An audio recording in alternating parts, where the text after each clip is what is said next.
I want to talk about the arc from when you met with Trump. So you met with him first a few months after January 6th in 2021, and you described Trump Tower almost like a department store past its prime. Donald Trump almost seemed like a shell of himself. He wasn't sure if he was going to run. And then 2 years later, in late 2023, was your last visit with him, and you described him as almost phoenix-like. He's rising from the ashes, and this is when he's embroiled in legal challenges. At this point, he was in the civil fraud trial in New York. So can you talk about that arc and what made him go from, rise from those ashes? That was a very interesting transformation that I saw in the 3 years I talked to him, because after the election, he wasn't on Twitter. He wasn't getting attention. He wasn't in the press anymore. And he was very deflated. He was very resentful.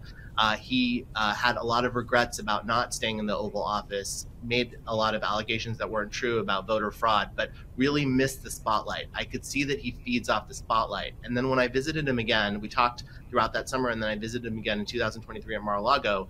There were a lot of legal issues. There was a civil fraud trial, and there were a lot of allegations that were coming against him legally. And I thought that maybe he'd be even more deflated. But he was actually energized because he thrives on conflict. He thrives on being in the media. He thrives on being, quote, this underdog. And these legal cases that were brought against him actually gave him an opponent to rail against. And he was much more energized in 2023 when I talked to him than when we talked at the beginning of this book. And he likes the attention. It doesn't matter if it's good attention or bad attention. As long as he's at the center of the attention, he really sees a path for himself to thrive. And he's been able to do that for the last 8 years.